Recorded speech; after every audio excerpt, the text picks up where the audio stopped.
So have you ever been asked what's your favorite Bible verse? I have many times. I've never had a good answer. I don't know that I have a favorite, but I do have some go-tos. I have certain verses that I like to go to if I'm in need of guidance, or go to if I'm in need of some help or whatever. So I want to share one of my go-to verses with you today. It's found in the Psalms, the 46th Psalm, and the first and last verse of that Psalm. I want to read it with you and just kind of unpack it a little bit and show you why this particular verse is a go-to verse for me. It starts off very simple. It starts off God.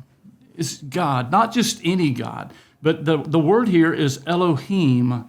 Elohim. It's not the God, it's not the name of God, the covenant name of God. It's the word that the Hebrews use for the powerful God. It's the creator of the universe. And so it speaks of God's power. And I think that's very important that we see that the God we have is a powerful God.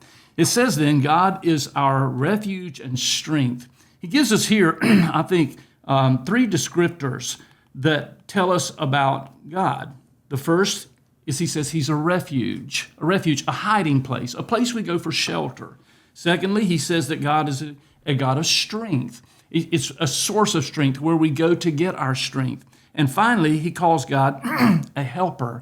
All three of those remind us of the power of God. He is a refuge, a hiding place for us, but he is also our strength and he is our helper.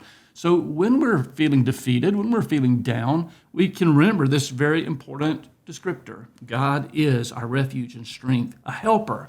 And then I love this part.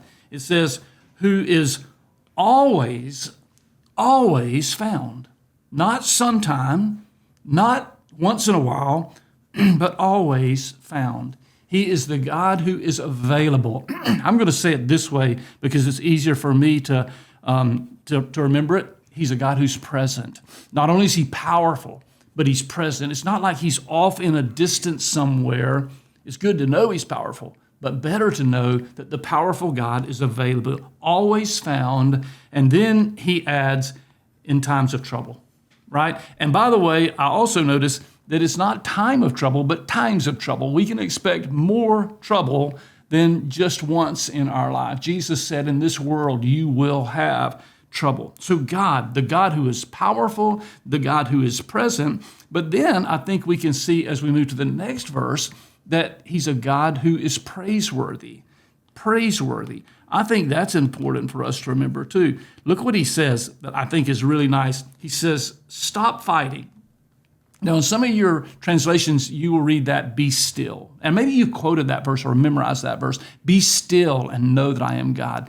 Literally, the Hebrew there is interesting because it's a word that means to let the arms, the hands fall down, as you would let your hands fall down to your side. The idea is to relax. The idea is to rest. The idea really is to cease striving. And maybe the most literal translation there is cease striving. Cease striving. I think that is so important because what do we do when we're fearful, when we're depressed, when we're down? We just cease striving. And the idea is that we cease striving and we know that I am God.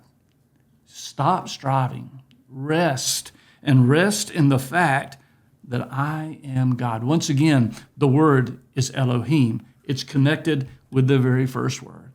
And what is Elohim? Elohim is exalted. We find that word twice. He's exalted among the nations and he's exalted on the earth. The idea is that God is praiseworthy.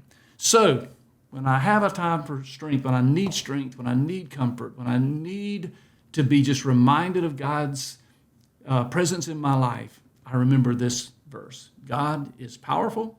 The powerful God is present.